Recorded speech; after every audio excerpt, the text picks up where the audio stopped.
Ini kan minuman ini mengandung prebiotik, kumpulan berbagai macam vitamin. Dari airnya tentu ada mineral ya. Jadi ada mineral, berbagai macam mineral, berbagai macam vitamin, yang keduanya amat bermanfaat untuk menaikkan imun atau daya tahan tubuh, ya kan? Dan satu lagi ada mikroba tertentu yang kalau bertemu dia itu saling mendukung, jadi membentuk ekosistem.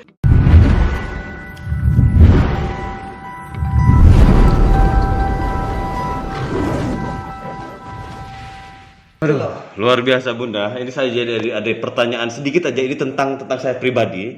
Karena saya ini udah beberapa bulan ini ada engap, sesak napas.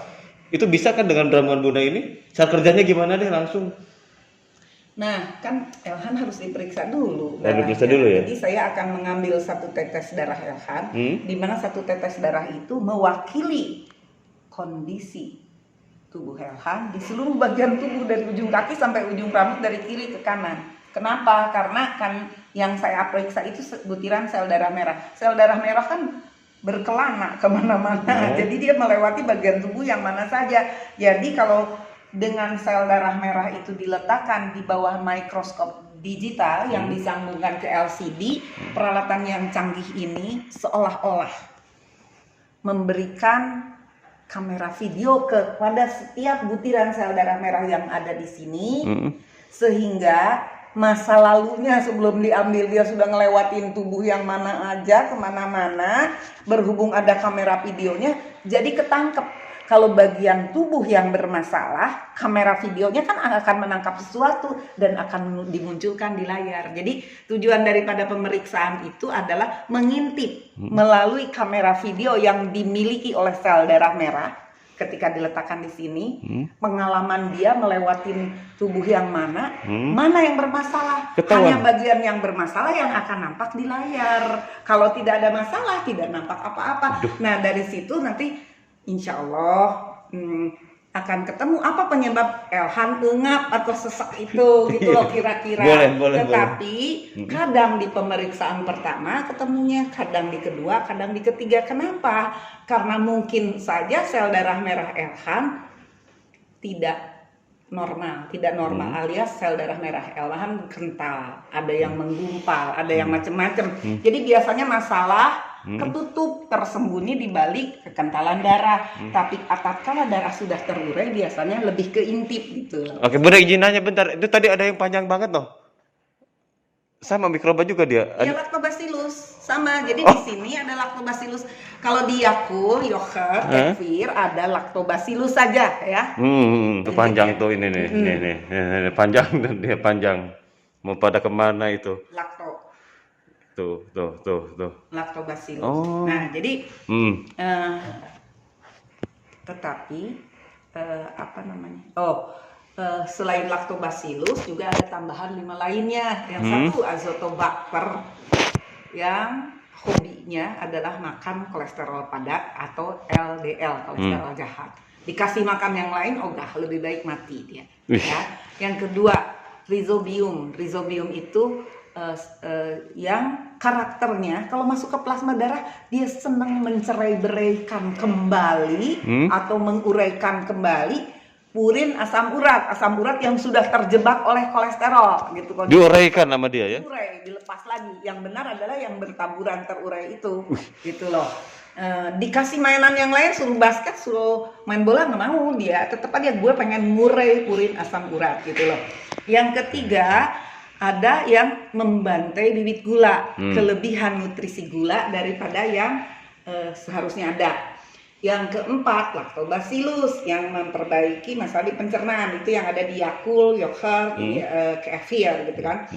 Kemudian ada 2 lagi, nggak tahu namanya apa ya, Elhan boleh sumbang nama, boleh. Nah, yang satu kalau masuk ke plasma darah kita, kalau dia bertemu virus, bakteri, kuman, dia akan melakukan sesuatu, dibantai, dimakan, ditelan atau dibunuh lah.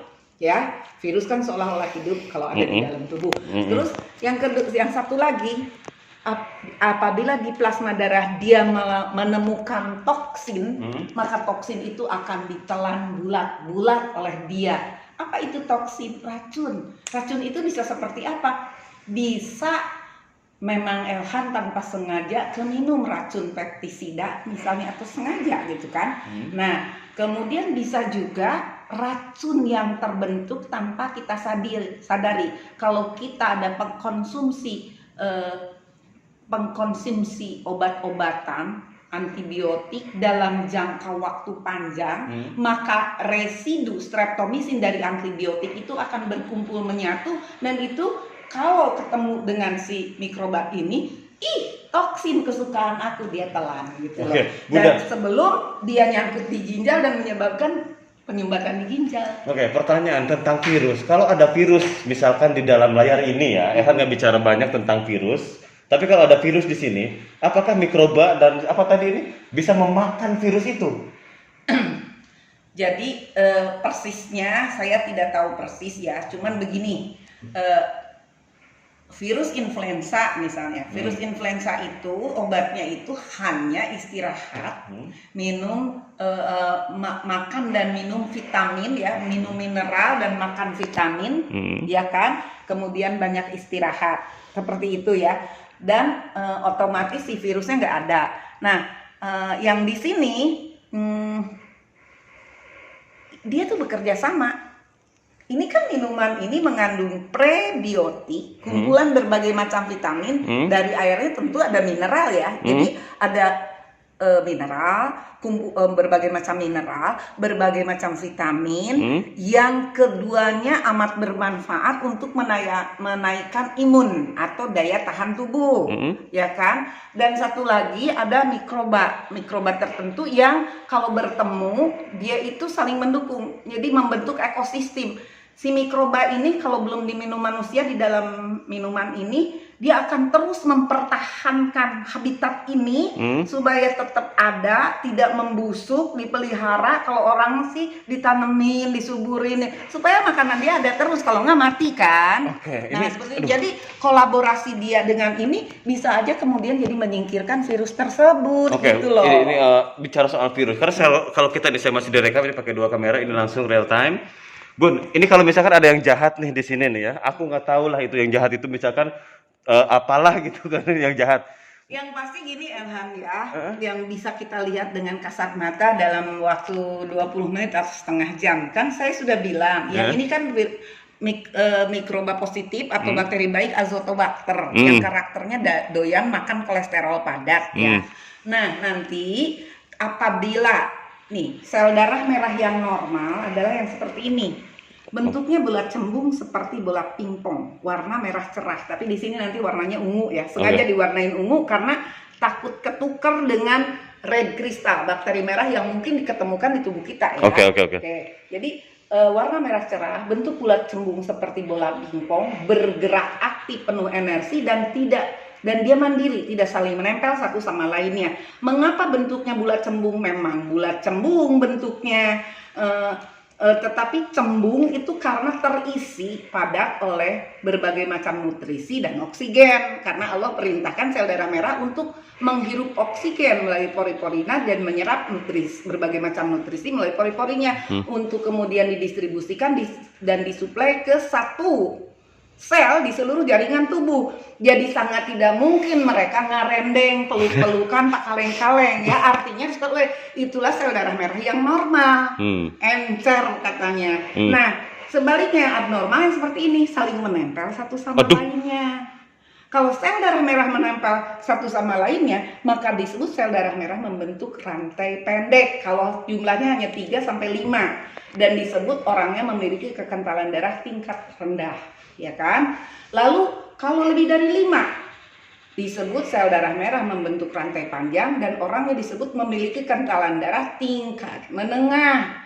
Lalu kemudian kalau bahkan dia bisa panjang karena mungkin bisa 100, bisa sampai menggulung. Nah, tapi apabila menumpuk di gulungan atau di panjangan itu yang sel darah merah yang abnormal lagi, maka disebut sel darah merah menggumpal atau kekentalan darah tingkat berat ya kan. Nah, itu kenapa bisa jadi kental?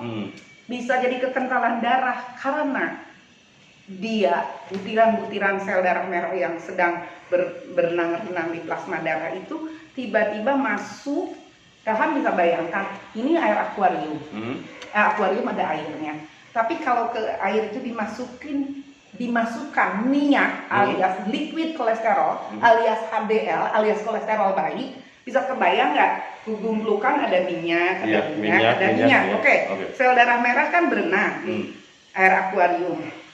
Bisa suatu ketika melewati areal yang ada minyak tadi, masuk ke dalam minyak. Gak masalah karena bisa masuk dan bisa keluar. Tidak mengganggu pergerakan dia. Akan tetapi apabila sel darah merah sedang ada di dalam areal atau kurungan liquid kolesterol atau HDL, tiba-tiba liquid kolesterolnya bertemu dengan radikal bebas. Apa itu radikal bebas? Bisa asap polusi udara, di plasma darah kelihatan seperti asap knalpot kendaraan, cerobong pabrik, atau asap rokok. Bisa juga butiran-butiran yang seperti kelereng biru kristal. Itu apa? Itu adalah akumulasi yang puluhan tahun sudah mengkristal dari apa? Dari asupan makanan yang ada sampahnya. Sampahnya apa? Pengawet, penyedap rasa, pewarna makanan, pengembang kue. Nyatu jadi kristal. Nah, apabila minyak yang sedang mengurung butiran sel darah merah itu tiba-tiba berbenturan dengan radikal bebas, apakah itu asap atau kelereng biru, maka penyatuannya itu menimbulkan proses biokimia yang bisa merubah wujud si kolesterol yang tadinya liquid seperti minyak, teksturnya tiba-tiba menjadi padat. Dan tentu padatnya tidak mungkin tiba-tiba jadi padat seperti handphone, no. Ada prosesnya. Grade pertama padatnya menjadi lem. Kebayang nggak? Butiran sel darah merah yang terkurung itu papuket. Iya. Nah, udah pelobot. Jadi butiran sel darah merah itu terkurung oleh lem kolesterol. Berarti ngegumpel gitu jadi penyakit. Itulah disebut kekentalan darah. Iya kan? Paham nggak? Paham. Kekentalan darah karena dia tidak sendiri-sendiri. Kalau ada 5 terkurung. Kalau ada 100 terkurung.